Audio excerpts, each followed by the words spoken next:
아주머니네 소 오늘 밤에 나가겠네요. 5살 아이의 말은 신기하게도 다 맞아떨어졌습니다. 하지만 저 아이는 귀신이 씌인 게 틀림없어. 사람들은 관상을 보는 아이가 귀신에 씌였다며 산에 버렸습니다. 그때 한 노인이 나타나 아이의 얼굴을 봅니다. 이놈의 관상이 예사롭지 않구나. 구름야담의 이야기가 계속될 수 있도록 구독과 좋아요로 응원의 마음을 보태주세요. 자, 그럼 오늘도 감동적인 옛날 이야기 지금 바로 시작합니다. 옛날 옛적 한양 남쪽 어느 고을에 최판서라는 양반이 살고 있었습니다. 최판서는 재물도 많고 권세도 높았지만 욕심만큼은 하늘을 찌를 듯했지요. 그 댁의 노비로 태어난 아이가 바로 개똥이었습니다. 개똥이가 세상에 나오던 날 참으로 기이한 일이 벌어졌습니다. 갓난아이는 울지도 않고 그저 산파의 얼굴을 뚫어지게 쳐다볼 뿐이었습니다. 산파는 등골이 오싹해지는 걸 느꼈습니다. 아이의 눈동자가 마치 자신의 속을 다 들여다보는 듯했기 때문이지요. 이상한 놈이로구나. 산파는 중얼거리며 아이를 어미의 품에 안겨주고는 황급히 방을 나섰습니다. 개똥이의 아버지는 성실한 노비였으나 아이가 돌도 되기 전 마을에 돌던 전염병에 걸려 세상을 떠나고 말았습니다. 홀로 남은 어미는 그 슬픔을 이기지 못하고 시름시름 앓다가 결국 개똥이가 3살이 되던 해 봄에 눈을 감았습니다. 이렇게 개똥이는 세상에서 가장 외로운 아이가 되었습니다. 세월이 흘러 개똥이는 5살이 되었습니다. 최판서 댁의 마굿간에서 잠을 자고 부엌에서 남은 밥을 얻어먹으며 간신히 목숨을 이어가던 아이였지요. 그런데 이 아이에게는 남들과 다른 점이 하나 있었습니다. 사람의 얼굴을 보면 그 사람에게 곧 일어날 일이 보였던 것입니다. 어느 날 개똥이는 마을 김씨댁 아주머니를 보고 말했습니다. 아주머니네 소 오늘 밤에 나가겠네요. 소 잃고 외양간 고칩니다. 김씨댁 아주머니는 코웃음을 쳤습니다. 자기 소는 늘 외양간에 튼튼히 메어두는데 무슨 헛소리냐는 것이었지요. 하지만 그날 밤 정말로 소가 외양간 문을 들이받고 나가 버렸습니다. 또 어느 날 개똥이는 박할머니를 보고 말했습니다. 할머니네 장독 비 오면 깨지겠네요. 박할머니는 귀찮다는 듯 손을 저었습니다.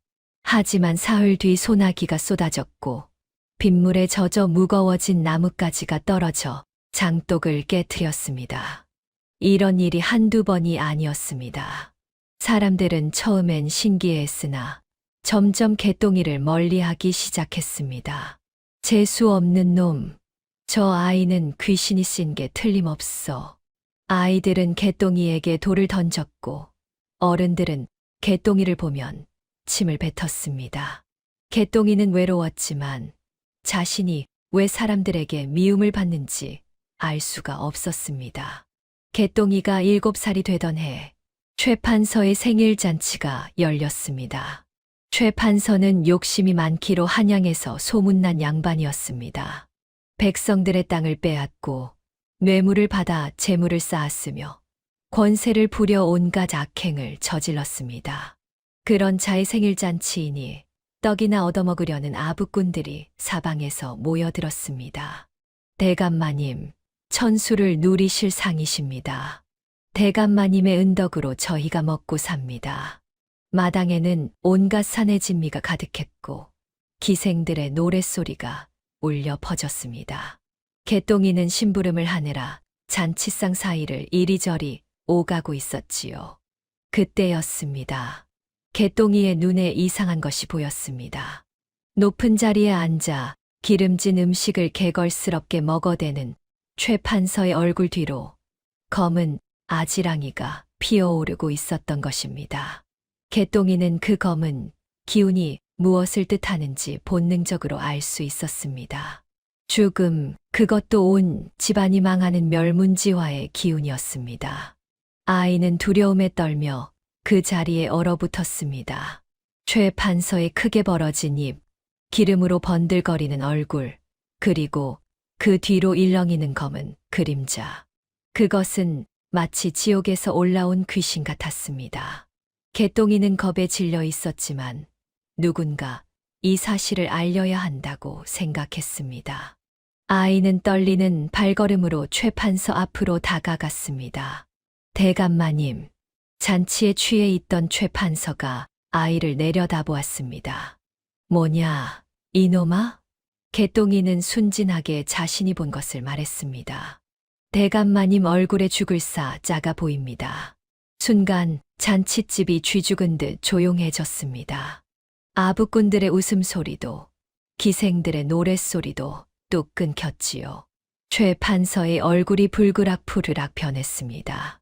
자신의 생일잔치에서, 그것도 온 동네 사람들이 모인 자리에서 죽을사 작아 보인다니 이보다 더 큰 모욕이 어디 있겠습니까? 이놈을 당장 끌어내라. 하인들이 개똥이를 끌고 갔습니다. 최 판서는 분노에 떨며 소리쳤습니다. 저 재수 없는 놈이 부정을 탔다. 앵마기를 해야 한다. 그날 밤 하늘에서는 장대비가 쏟아졌습니다. 번개가 하늘을 갈랐고 천둥 소리가 산을 뒤흔들었습니다. 최 판서의 명을 받은 하인들은 개똥이를 깊은 산속으로 끌고 갔습니다. 아이는 울부짖었지만 아무도 귀 기울이지 않았지요. 제발 살려주세요. 제발요. 하인들은 짐승굴 앞에 아이를 내던지고는 황급히 산을 내려갔습니다.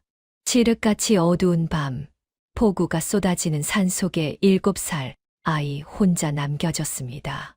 개똥이는 공포에 떨며 굴 입구에 웅크렸습니다. 차가운 빗물이 온몸을 적셨고 어디선가 짐승의 울음소리가 들려왔습니다. 어머니. 아이는 죽은 어미를 부르며 결국 기진맥진하여 정신을 잃고 말았습니다. 동이 트기 전 한 노인이 산길을 걷고 있었습니다. 바로 허노인이었지요. 그는 귀한 산삼을 캐러 깊은 산을 찾아 헤매던 중이었습니다. 허허, 이 밤에 무슨 소리가 들리는구만. 노인은 희미한 신음소리를 따라 걸음을 옮겼습니다. 그리고 굴 앞에 쓰러져 있는 아이를 발견했습니다. 이런. 노인은 재빨리 아이를 안아 올렸습니다. 온몸이 얼음장처럼 차가웠고 숨은 끊어질 듯 가늘었습니다. 노인은 품에서 약주머니를 꺼내 아이의 입에 환약을 넣어 주었습니다. 한참을 지나자 개똥이가 천천히 눈을 떴습니다. 노인은 아이의 맥을 짚어보고는 눈을 크게 떴습니다. 허허, 이놈의 관상이 예사롭지 않구나. 노인은 아이의 이마를 자세히 살폈습니다. 애군이 가득했지만 그 너머로 보이는 기운은 범상치 않았습니다. 살 놈은 사는 법이지. 자, 일어나거라. 이 늙은이를 따라오너라. 개똥이는 정신도 제대로 차리지 못한 채 노인의 손을 잡고 일어섰습니다. 그렇게 아이는 새로운 운명을 향해 첫걸음을 내딛었습니다. 허노인은 개똥이를 자신의 초막으로 데려왔습니다. 산속 깊은 곳에 자리 잡은 작은 집이었지만 약초와 책들이 가득했습니다. 내 이름이 무엇이냐? 개똥이라고 합니다. 노인은 고개를 저었습니다. 그런 이름은 이제 버려라. 오늘부터 너는 천안이다. 하늘이 준 눈, 천안이라는 뜻이지. 개똥이는, 아니 이제 천안이 된 아이는 영문도 모른 채 고개를 끄덕였습니다. 노인은 과거 내의원에서 수석 어의를 지낸 인물이었습니다. 하지만 권신들의 모함으로 억울하게 쫓겨나 산속에 은거하며 살고 있었지요. 천안아, 잘 들어라. 관상은 점을 치는 게 아니다. 사람의 오장육부와 마음의 병을 잇는 것이지. 노인은 의술과 주역, 관상학을 접목하여 가르쳤습니다. 천안은 스펀지처럼 모든 것을 흡수했습니다. 아이가 가진 특별한 능력은 바로 이 배움을 통해 더욱 정교하게 다듬어졌습니다. 사람의 얼굴에는 그 사람의 과거와 현재, 그리고 미래가 모두 담겨 있다. 하지만 그것을 악용해서는 안 된다. 오직 사람을 살리는 데에만 써야 하느니라. 천하는 스승의 말씀을 가슴 깊이 새겼습니다. 밤이면 촛불을 켜고 의서를 읽었고, 낮이면 스승을 따라 산을 오르며 약초를 배웠습니다. 세월은 물 흐르듯 지나갔습니다. 7살 어린아이였던 천하는 어느덧 22살 청년으로 자랐습니다. 무려 15년의 세월이 흐른 것이지요. 천하는 낮에는 약초를 캐고 밤에는 등불을 밝혀 공부했습니다. 스승의 가르침은 깊고도 넓었습니다. 의술뿐만 아니라 천문, 지리, 주역 그리고 사람의 마음을 읽는 법까지 모두 익혔습니다. 원망하는 마음을 품으면 안 된다. 어느 날 저녁 천안이 어린 시절 자신을 버린 최판서를 떠올리며 주먹을 쥐고 있을 때였습니다. 노인이 조용히 말했습니다. 원망은 독과 같아서 자신의 마음을 먼저 썩게 한다. 그 원망이 너의 눈을 흐리게 하면 너는 진실을 볼 수 없게 되느니라. 천하는 고개를 숙였습니다. 하오나 스승님, 저를 죽이려 했던 그 자를 용서할 수 없습니다. 복수는 하늘이 한다. 너가 할 일은 너의 능력으로 더 많은 사람을 살리는 것이다. 그것이 진정한 승리이니라. 노인의 말씀은 언제나 깊은 울림을 주었습니다.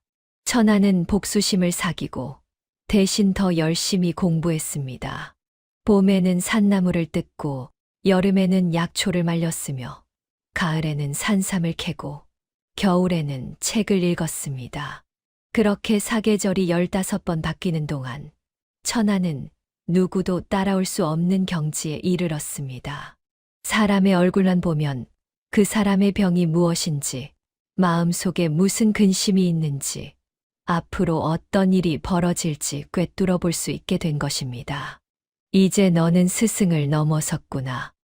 노인이 흐뭇하게 웃으며 말했습니다.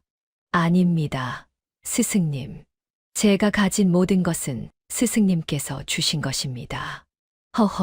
겸손하기까지 하니 내 제자 농사는 잘 지은 셈이로다.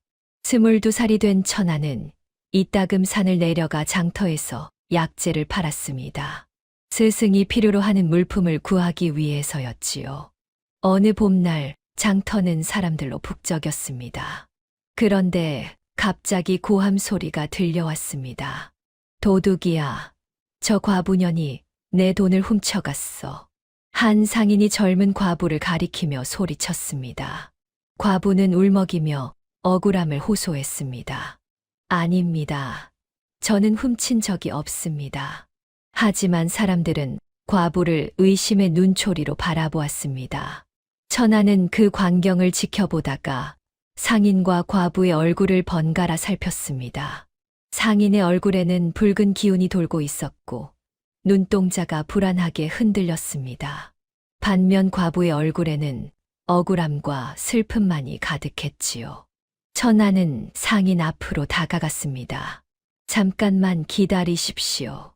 누구냐, 너는? 천하는 상인의 눈을 똑바로 바라보았습니다. 당신 얼굴에 거짓이 가득합니다. 또는 당신 품속에 있지 않습니까? 상인은 화들짝 놀라며 뒷걸음질 쳤습니다. 무슨 헛소리를. 당신은 지금 이 과부에게 돈을 돌려받으려는 게 아니라 빌려준 돈을 갚으라고 닥달하다가 꾀를 낸 것입니다. 도둑으로 몰아 관가에 끌고 가면 겁에 질린 이 여인이 집이라도 팔아 돈을 갚을 거라 생각한 것이지요. 사람들이 웅성거렸습니다. 상인의 얼굴은 창백해졌습니다. 자, 품을 뒤져보십시오. 돈이 나올 것입니다.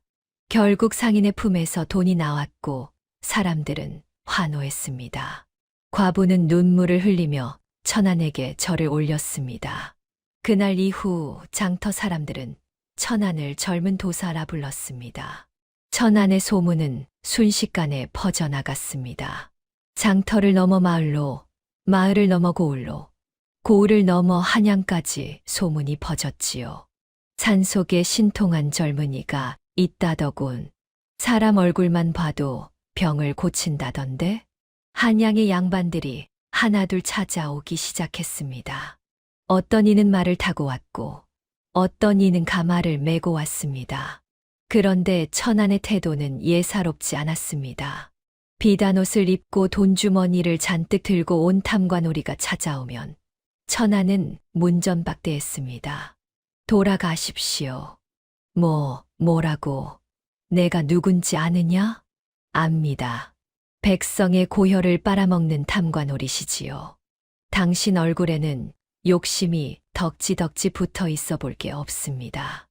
양반은 화를 내며 돌아갔지만 천안은 개의치 않았습니다. 반면 병든 노모를 업고 찾아온 가난한 효자에게는 천안이 먼저 달려갔습니다. 어서 오십시오. 노모를 이리 눕히시지요. 천안은 노모의 맥을 짚고 얼굴을 살펴본 뒤 말했습니다. 오래된 냉병이십니다. 걱정 마십시오. 약을 지어 드리겠습니다. 천안은 직접 약초를 다려 노모에게 먹였습니다. 효자가 돈을 내려 하자 천안은 손사래를 쳤습니다. 어머니를 살리려는 그 마음이 이미 값진 것입니다. 돈은 필요 없습니다. 이런 일이 반복되자 백성들 사이에서 천안은 살아있는 부처라 불렸습니다. 어느 날 허노인이 천안에게 말했습니다. 천안아, 내가 가진 능력은 하늘이 준 선물이다. 하지만 그 선물을 어떻게 쓰느냐는 내 마음에 달려있지. 마음이 고와야 관상도 곱게 핀다는 것을 잊지 마라. 명심하겠습니다, 스승님. 천안은 더욱 겸손하게, 더욱 따뜻하게 사람들을 대했습니다. 그의 명성은 날로 높아져 갔습니다. 천안이 25살이 되던 해, 노인이 말했습니다. 천안아, 이제 한양으로 가보거라. 너의 능력이 필요한 곳은 산속이 아니라 사람들이 사는 곳이다. 천안은 고개를 저었습니다. 스승님을 두고 어찌 갑니까? 스승님께서 필요로 하시는데 제가 어찌 떠날 수 있겠습니까? 허허, 이 늙은이는 여기 산에 묻힐 몸이다. 너는 세상으로 나가 더 많은 이들을 구해야 하느니라. 노인의 목소리에는 단호함이 담겨 있었습니다.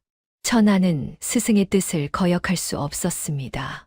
며칠 뒤 천안은 보따리를 꾸려 한양으로 향했습니다. 산을 내려오는 내내 뒤를 돌아보았습니다. 초막에 서 있는 스승의 모습이 점점 작아져 갔습니다. 한양에 도착한 천안은 성문 앞에서 화려한 행렬을 목격했습니다. 수십 명의 하인들이 가마를 메고 지나가는데 그 위풍이 대단했습니다. 길을 가던 백성들은 모두 고개를 숙이고 비켜섰습니다. 저게 누구냐? 천안이 옆 사람에게 물었습니다. 최판서 대감 행차시다. 비키시오. 얼른 비키지 못하겠소. 그 순간 천안의 심장이 철렁 내려앉았습니다. 최판서.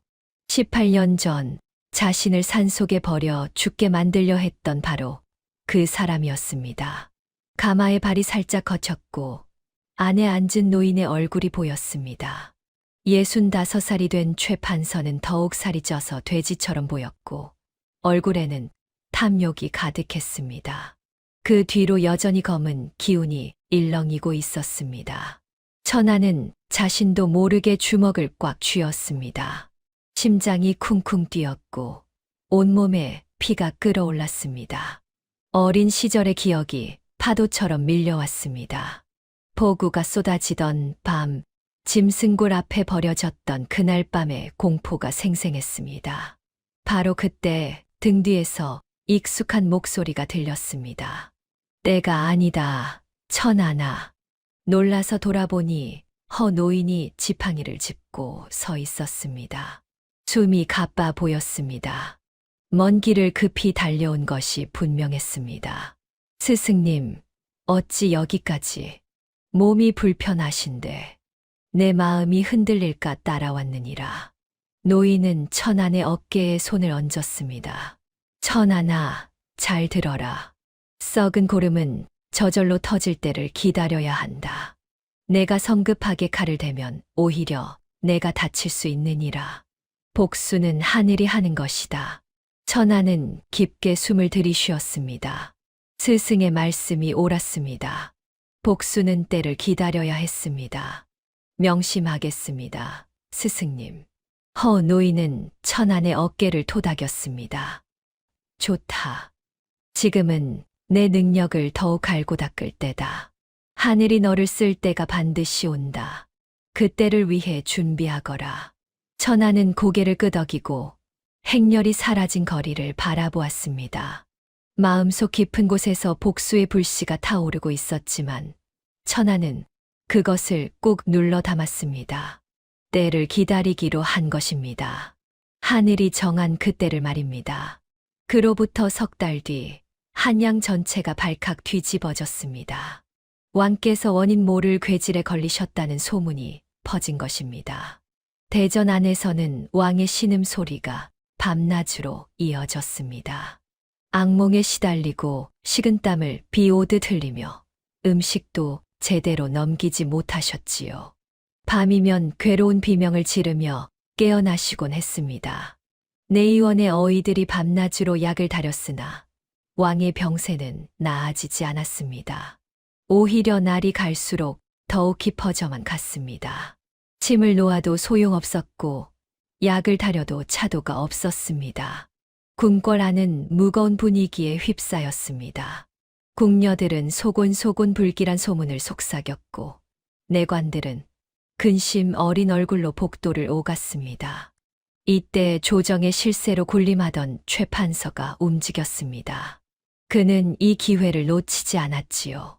전하의 병화는 범상한 병이 아니옵니다. 귀신이 붙은 것이니 무당을 불러굿을 해야 합니다. 대신들이 반대했습니다.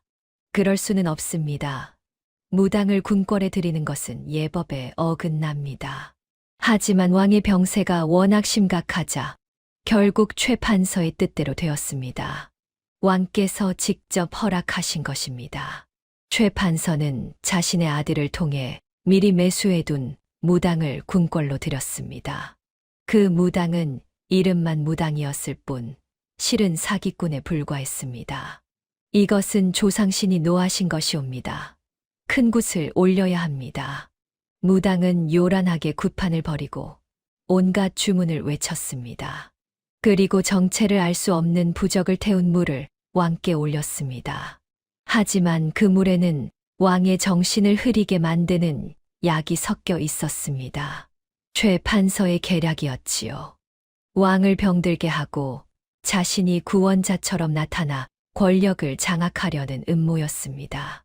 과연 무당이 올린 물을 마신 후 왕의 병세는 더욱 깊어졌습니다.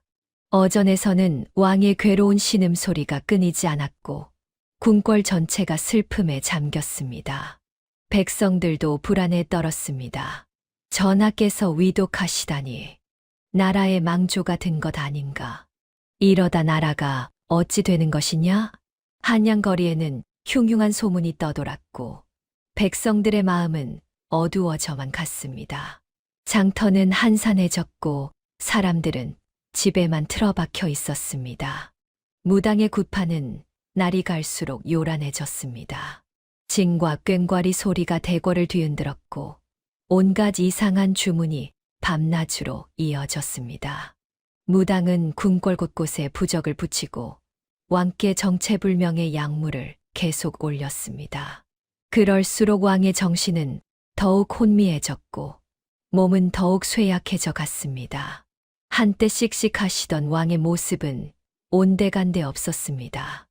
이것은 악귀가 깊이 들어앉은 것이옵니다. 더 큰 굿을 해야 합니다. 산돼지를 잡고 소를 잡아 제를 올려야 합니다. 무당의 말에 따라 궁궐에서는 엄청난 재물이 쓰여졌습니다. 그 재물은 고스란히 최 판서와 무당의 주머니로 들어갔지요. 내의원 어이들은 이것이 잘못되었다고 간언했으나 최 판서의 권세 앞에서 아무도 나서지 못했습니다. 감히 무엇을 안다고 전하의 치료를 방해하는가? 너희들이 약을 다려도 차도가 없지 않았느냐? 최 판서의 호통에 어이들은 입을 다물 수밖에 없었습니다. 말을 잘못 꺼냈다가는 목이 날아갈 판이었습니다. 한편 백성들 사이에서는 점점 더 불길한 소문이 퍼졌습니다. 전하께서 곧 승하하신다던데, 조정에 간신히 득실거린다던데, 나라가 망하는 게 아닐까? 백성들은 어찌 되는 거냐? 장터는 한산해졌고 사람들은 근심 어린 얼굴로 하루하루를 보냈습니다. 한양 전체가 먹구름에 덮인 듯 어두웠습니다. 길거리에는 사람들의 웃음소리가 사라졌습니다. 최 판서는 은밀히 웃음을 지었습니다. 모든 것이 자신의 계획대로 흘러가고 있었기 때문입니다. 왕이 더욱 쇠약해지면 자신이 섭정을 하게 될 것이고, 그렇게 되면 나라 전체가 자신의 손아귀에 들어올 것이었습니다. 허허, 세상이 내 것이 되는구나. 이 모든 것이 내 것이 될 터이니.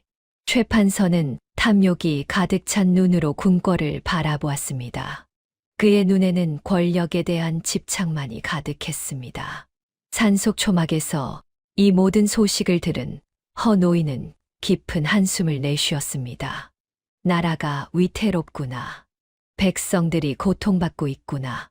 노인은 며칠 밤을 뜬 눈으로 지새웠습니다. 오랜 고민 끝에 결심을 했습니다. 장롱 깊숙한 곳에서 낡은 나무 상자를 꺼냈습니다. 그 안에는 오래전 내의원에서 쓰던 신분패와 한 통의 서신이 들어 있었습니다. 노인은 떨리는 손으로 그것들을 꺼내며 눈시울을 붉혔습니다. 20년 만에 꺼내보는 물건이었습니다. 허노인은 천안을 불렀습니다. 천안아, 이것을 받아라. 천안은 스승이 내민 패와 서신을 받았습니다. 패에는 내의원 수석 어의 허담이라는 글자가 새겨져 있었습니다. 스승님, 이것은. 천안은 놀라서 패를 바라보았습니다. 수석 어이라니 스승님이 얼마나 높은 자리에 계셨는지 비로소 알게 된 것입니다. 내가 궁궐에 있을 때 쓰던 물건이다. 그리고 이 서신은 내 옛벗에게 보내는 편지이니라. 허 노인은 천안의 손을 꼭 잡았습니다. 그 손은 차갑고 떨리고 있었습니다. 천안아, 이제 내가 나설 때가 왔다. 이 패를 들고 궁궐로 가거라. 내 옛벗인 상선 영감이 너를 도와줄 것이다. 하오나 스승님, 제가 어찌 감히 궁궐에. 저는 아무것도 아닌 천한 몸인데. 아니다. 너는 하늘이 보낸 자이니라. 허노인의 목소리에 힘이 실렸습니다. 너는 할 수 있다. 아니, 너만이 할 수 있다. 나라를 구하고 백성을 구하고 전하를 구하는 것. 그것이 바로 하늘이 내게 준 천안의 의미이니라. 천안은 스승의 간절한 눈빛을 보았습니다. 늙고 병든 스승이 마지막 힘을 짜내어 자신을 보내려 하는 것이었습니다. 알겠습니다, 스승님. 반드시 전하를 살려내겠습니다. 나라를 구하겠습니다. 천안은 패와 서신을 품에 넣고 일어섰습니다. 천안아. 문을 나서려는 천안을 노인이 불렀습니다. 기억하거라. 원망으로 사람을 대하지 말고 자비로 사람을 대하거라. 그것이 진정한 어이의 마음이니라. 내가 최 판서를 만나더라도 마음을 흔들리지 마라. 명심하겠습니다, 스승님. 천안은 깊이 절을 올리고 한양을 향해 달려갔습니다. 뒤돌아보니 스승이 초막 앞에 서서 손을 흔들고 계셨습니다. 천안이 궁궐 정문에 도착했을 때는 한밤중이었습니다. 수문장들이 창을 들고 길을 막아섰습니다. 누구냐? 이 밤에 궁궐에 무슨 일이냐? 전하를 뵈러 왔습니다. 수문장들이 코웃음을 쳤습니다. 감히 상놈 주제에 전하를 뵙겠다고? 정신이 나갔구나. 썩 물러가지 못할까. 한 수문장이 창을 들이밀며 위협했습니다. 천안은 침착하게 품에서 허노인의 패를 꺼내 보였습니다. 내의원 수석어의 허담 영감의 패입니다. 상선 대감께 이것을 전해 주시기 바랍니다. 수문장들이 패를 보고 놀랐습니다. 비록 오래된 것이지만 분명 진짜 내의원 패였습니다. 달빛 아래에서도 금빛이 반짝였습니다. 이것이 정말 허영감의 패란 말이냐? 허영감은 20년 전에 잠깐 기다려라. 한 수문장이 황급히 안으로 뛰어 들어갔습니다. 얼마 지나지 않아 백발의 노인이 헐레벌떡 달려 나왔습니다. 바로 상선이었습니다. 상선은 패를 보자마자 눈이 휘둥그레졌습니다. 그 손으로 패를 받아들고 자세히 살펴보았습니다. 이것이 어찌, 이 패가 정말 여기에, 허영감은 어디 계시냐? 살아 계신 것이냐? 상선의 목소리가 떨렸습니다. 스승님께서 저를 보내셨습니다. 천하는 서신을 꺼내 상선에게 전했습니다. 상선은 서신을 읽더니 눈시울을 붉혔습니다. 오랜 벗의 글씨를 보는 것만으로도 감회가 남달랐던 것입니다. 허영감께서 아직 살아 계시다니. 그리고 자네가 그분의 제자란 말인가? 정말 그분의 제자란 말인가? 그렇습니다. 상선은 천안의 손을 꼭 잡았습니다. 어서 오게. 전하께서 위독하시다. 자네가 아니면 안 되네. 어서 서둘러야 하네. 상선의 안내로 천안은 궁궐 안으로 들어갔습니다.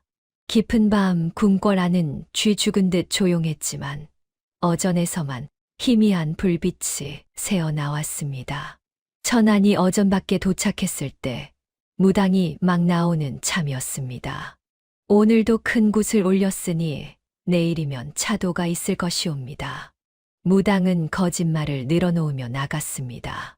그 얼굴에는 교활한 웃음이 서려 있었습니다. 천하는 그 무당의 얼굴을 보았습니다. 얼굴에는 거짓과 탐욕이 가득했습니다. 눈동자는 흔들리고 입가에는 음흉한 기운이 돌았습니다. 저자는 사기꾼입니다. 천안의 단호한 말에 상선이 고개를 끄덕였습니다. 나도 그렇게 생각하네. 하지만 최판서의 권세가 워낙 커서 아무도 감히 입을 열지 못하네. 걱정 마십시오. 제가 전하를 살려내겠습니다. 천하는 어전으로 들어갔습니다. 어전 안은 온갖 부적과 이상한 물건들로 가득했습니다. 침상의 눈왕의 얼굴은 클빛이었고 숨소리는 가늘게 이어지고 있었습니다. 한때 위엄 있던 왕의 모습은 찾아볼 수 없었습니다. 천하는 침상 곁에 무릎을 꿇고 왕의 얼굴을 자세히 살폈습니다. 맥을 짚지도 않고 그저 얼굴만 보았습니다. 눈, 코, 입, 귀, 이마의 주름, 뺨의 빛깔. 모든 것을 꼼꼼히 살폈습니다. 한참을 그렇게 지켜보던 천안이 입을 열었습니다. 전하, 이것은 병이 아니옵니다. 희미하게 눈을 뜬 왕이 천안을 바라보았습니다. 그 눈빛에는 고통과 절망이 가득했습니다. 그럼 무엇이냐? 어찌 이리 괴롭단 말이냐? 화가 쌓여 독이 된 것이옵니다. 전하께서 마음속에 품으신 근심과 분노, 그것이 오장육부를 태우고 있사옵니다. 천하는 침착하게 말을 이었습니다. 더욱이 전하께서 드신 부적물에는 정신을 흐리게 하는 독약이 섞여 있었사옵니다. 이는 병이 아니라 사람이 만든 화근이옵니다. 왕의 눈에 놀람이 어렸습니다. 그리고 분노가 타올랐습니다. 그렇다면 누가 감히 과인을, 곁에 있는 간신들이 전하의 눈과 귀를 막았사옵니다. 그들이 바친 거짓된 말과 독이 든 약이 전하를 이 지경으로 만든 것이옵니다. 천안의 말에 왕은 분노와 슬픔이 뒤섞인 표정을 지었습니다. 자신을 믿고 의지했던 신하들이 자신을 해치고 있었다는 사실을 깨달은 것입니다. 경은 과인을 구할 수 있겠는가?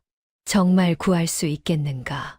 왕의 목소리에는 간절함이 담겨 있었습니다. 그러하옵니다. 전하. 하오나 먼저 이 모든 부적을 치우고 맑은 공기를 들이셔야 하옵니다. 이 방 안의 탁한 기운이 전하를 더욱 괴롭게 하고 있사옵니다. 천하는 상선에게 명했습니다. 이 방 안의 모든 부적과 이상한 물건들을 치워주십시오. 그리고 창문을 활짝 여십시오. 상선이 재빨리 움직였습니다. 부적들이 찢겨 나가고 창문이 열리자 신선한 바람이 어전 안으로 들어왔습니다.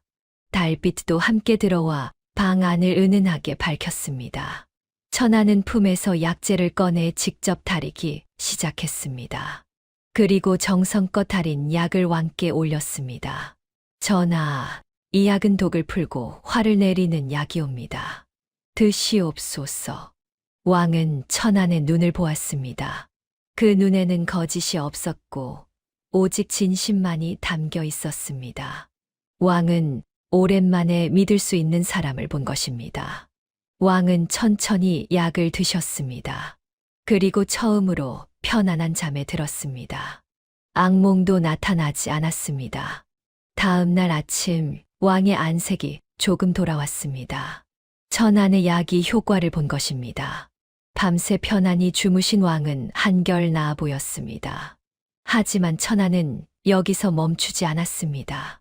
진짜 범인을 찾아내야 했습니다. 독을 탄 자를 찾아내지 않으면 다시 같은 일이 벌어질 것이기 때문입니다.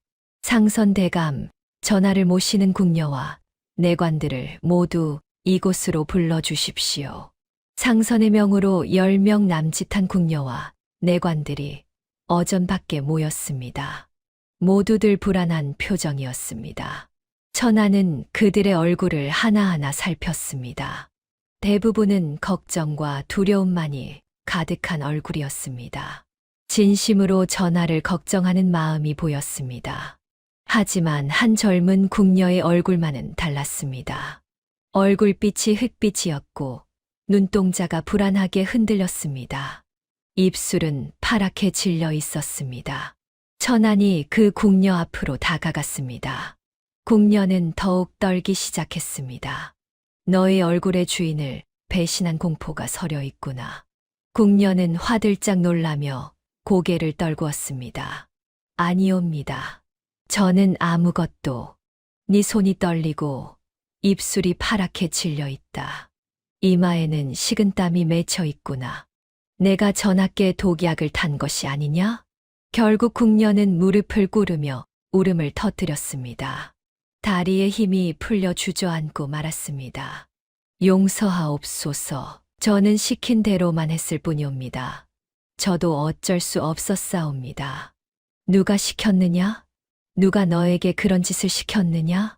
천안의 목소리는 엄하면서도 어딘가 온화함이 담겨 있었습니다. 최 판서 대감께 옵니다.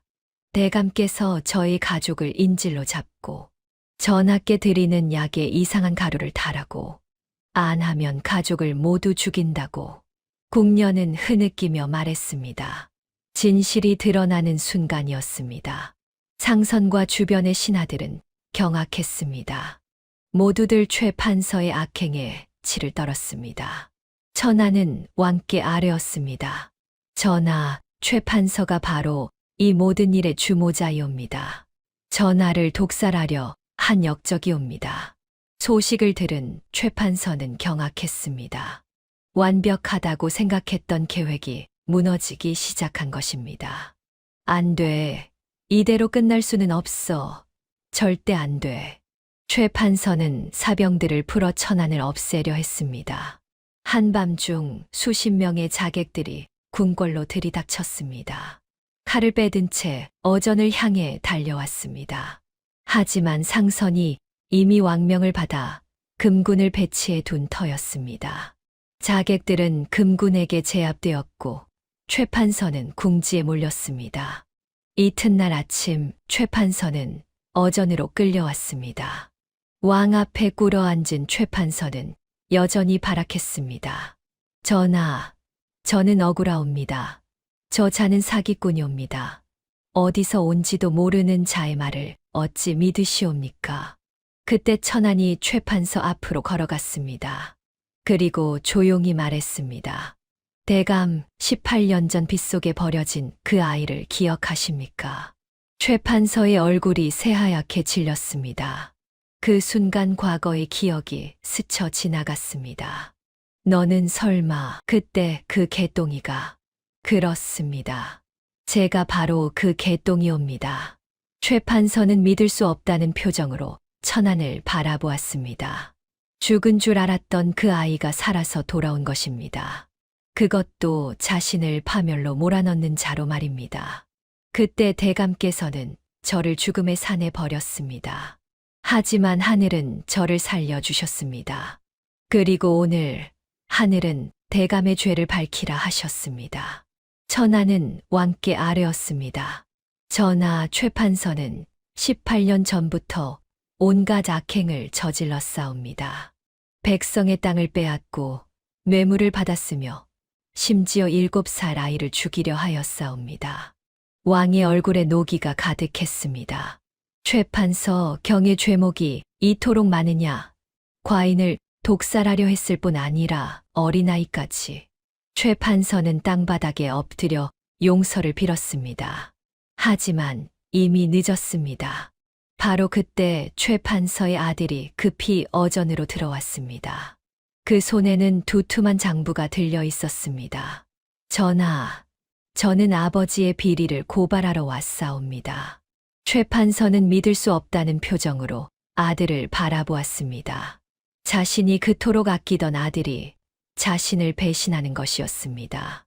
내 이놈, 네가 감히, 네가 내 아들이냐? 아들은 아버지를 외면하고 왕께 장부를 바쳤습니다. 이 장부에는 아버지가 지금껏 저지른 모든 비리가 기록되어 있사옵니다. 뇌물, 횡령, 토지 강탈, 모든 증거가 여기 있사옵니다. 왕이 장부를 펼쳐보았습니다. 그 안에는 최 판서의 죄악이 빼곡히 적혀 있었습니다. 얼마나 많은 백성을 괴롭혔는지 그 기록이 끝이 없었습니다. 아버지가 시켜서 한 일입니다. 저는 아무 잘못이 없사옵니다. 저는 그저 시키는 대로 했을 뿐이옵니다. 아들의 말에 최 판서는 피를 토하듯 외쳤습니다. 이 불효자식아, 네가 내 아들이냐? 그동안 누린 부귀 영화가 다 누구 덕이었느냐? 하지만 아들은 끝까지 외면했습니다. 자기만 살겠다고 아비를 배신한 것입니다. 최 판서는 허탈하게 웃었습니다. 그리고 주저앉으며 중얼거렸습니다. 내 자식 농사가 망했구나. 내가 심은 대로 거두는구나. 탐욕을 심었더니 배신을 거두는구나. 천하는 그 모습을 조용히 지켜보았습니다. 탐욕으로 점철된 삶의 끝은 이토록 비참했습니다. 며칠 뒤 조정에서는 최 판서의 죄를 심리하는 자리가 열렸습니다. 증거는 명백했고 증인도 넘쳐났습니다. 최 판서에게 땅을 빼앗긴 백성들, 뇌물을 강요당한 관리들, 그리고 가족을 인질로 잡힌 그 궁녀까지 모두가 최 판서의 악행을 증언했습니다. 하나같이 눈물을 흘리며 억울함을 토로했습니다. 한 백성은 이렇게 말했습니다. 조상대대로 물려받은 땅을 빼앗기고 집안이 풍비박산 났사옵니다. 또 다른 백성은 흐느꼈습니다. 어린 딸을 팔아야 했사옵니다. 최 판서가 곡식을 모두 빼앗아 갔기 때문이옵니다. 왕은 최 판서에게 사형을 선고했습니다. 경은 나라의 신하로서 백성을 돌봐야 할 자리에 있었으나 오히려 백성을 수탈하고 과인을 해하려 했다. 이는 용서할 수 없는 대역죄인이라 최 판서는 형장으로 끌려갔습니다. 한때 한양에서 가장 권세 있던 양반이 이제는 죄인의 몸으로 끌려가는 것이었습니다. 길거리에 모인 백성들은 돌을 던지며 욕을 퍼부었습니다. 형장으로 가는 길, 최 판서는 천안을 보았습니다. 천안은 조용히 서서 그를 바라보고 있었습니다. 경은 과인의 원수를 갚으려 하지 않는가? 최 판서가 물었습니다. 천안은 고개를 저었습니다. 원수를 갚는 것은 제 일이 아니옵니다. 하늘이 대감을 심판하는 것이지요. 천하는 최판서에게 한 걸음 다가가 말했습니다.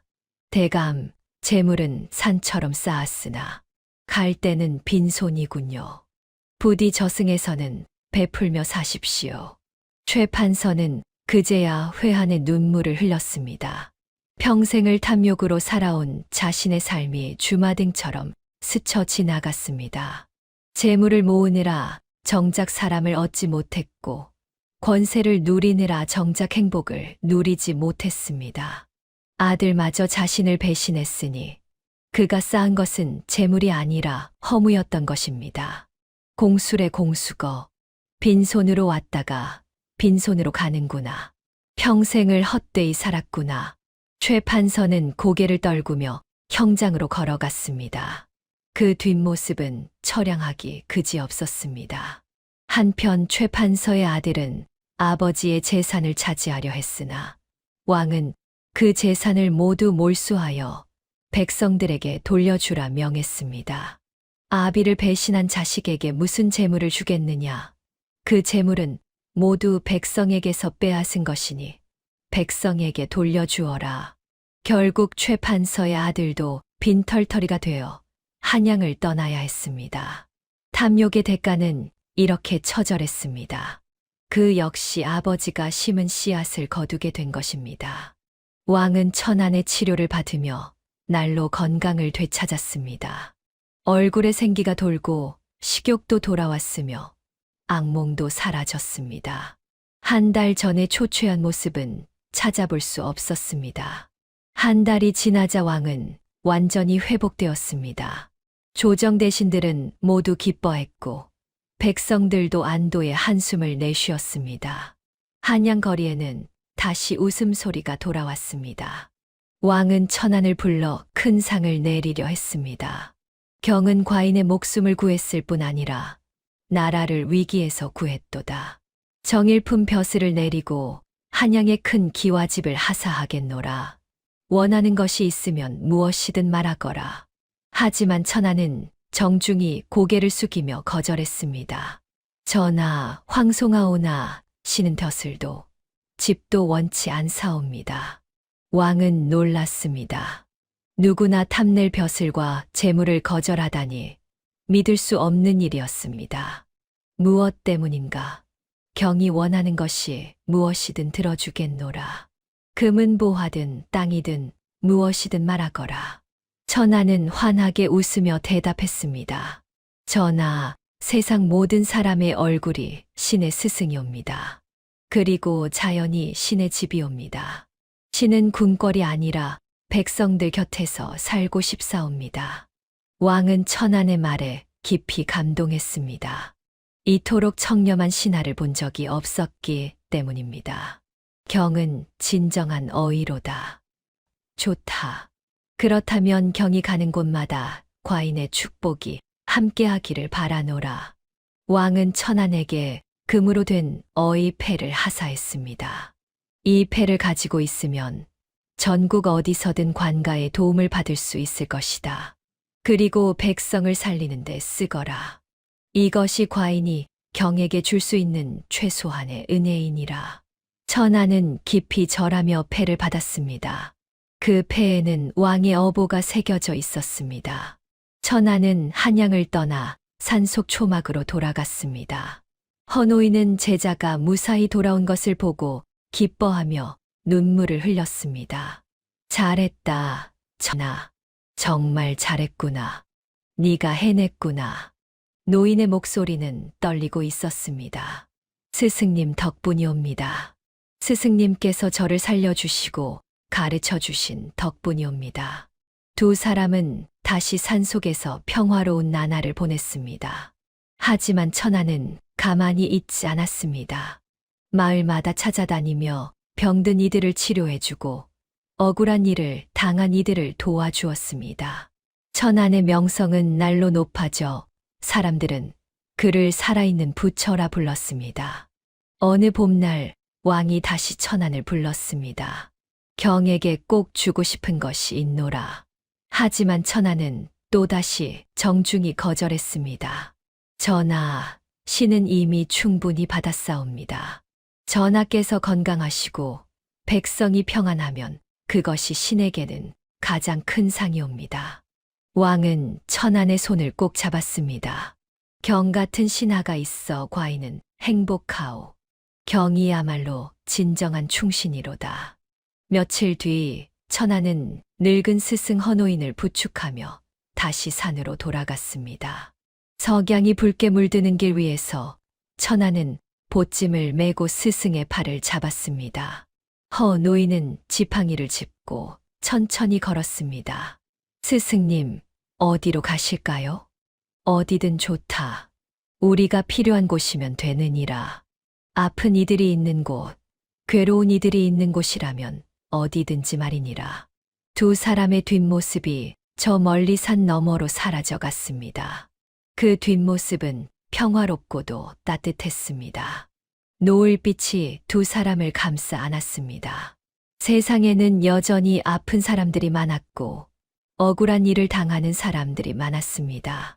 하지만 천안이 있는 한 그들에게는 희망이 있었습니다. 옛말에 이런 말이 있습니다. 하늘은 스스로 돕는 자를 돕는다고 말이지요. 천안은 자신에게 주어진 능력을 원망이 아닌 사랑으로 사용했습니다. 그래서 하늘도 그를 도왔고 사람들도 그를 따랐습니다. 여러분도 어려움이 닥쳤을 때 원망하기보다는 그 어려움을 이겨낼 방법을 찾으시기 바랍니다. 그리고 자신이 가진 것을 남과 나누시기 바랍니다. 그것이 바로 진정한 행복으로 가는 길이니까요. 다음 영상을 빠르게 만나보시려면 좋아요와 구독을 눌러주세요. 지금 화면에 나오는 구름야담의 더 재미있는 영상들도 함께 해주세요.